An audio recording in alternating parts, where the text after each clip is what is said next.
திருமாவளவன் வேண்டுமென்றே தமிழக அரசியலை குழப்புகிறார். அவரும் குழம்பி இருக்கிறார். கமலஹாசன் மக்கள் நீதி மையம் ஆரம்பித்த பொழுதிலிருந்து விஜய் தமிழ் வெற்றி கழகம் ஆரம்பித்தது வரை திருமாவளவனுடைய நாடகங்கள், கபட நாடகங்கள் டெல்லியில் வெட்ட வெளிச்சத்திற்கு வந்துவிட்டது. அவர் காங்கிரஸ் மூலமாக காங்கிரஸ், தமிழக வெற்றி கழகம் மற்றும் சிலரை வைத்துக் கொண்டு திமுகவிற்கு எதிராக செய்ய வேண்டும் என்று செய்கிறார். அதில் செயல்முறையில் காண்பித்து விட்டார். விஜயனுடைய புத்தகம் சென்ற வருடம் டிசம்பர் 6ஆம் தேதி போய் கண்டிக்க ஜாயின் பண்ண போறேன், கடைசியில் போகாத இருந்துட்டாரு.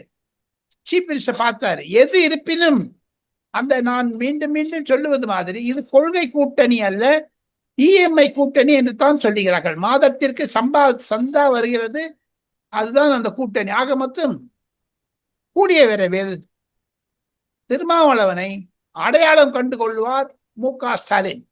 அவர் செய்யக்கூடிய திமுக விரோத செயல்கள் தமிழகத்தில் பிரபலமாகிவிடும் கூடிய விரைவில்.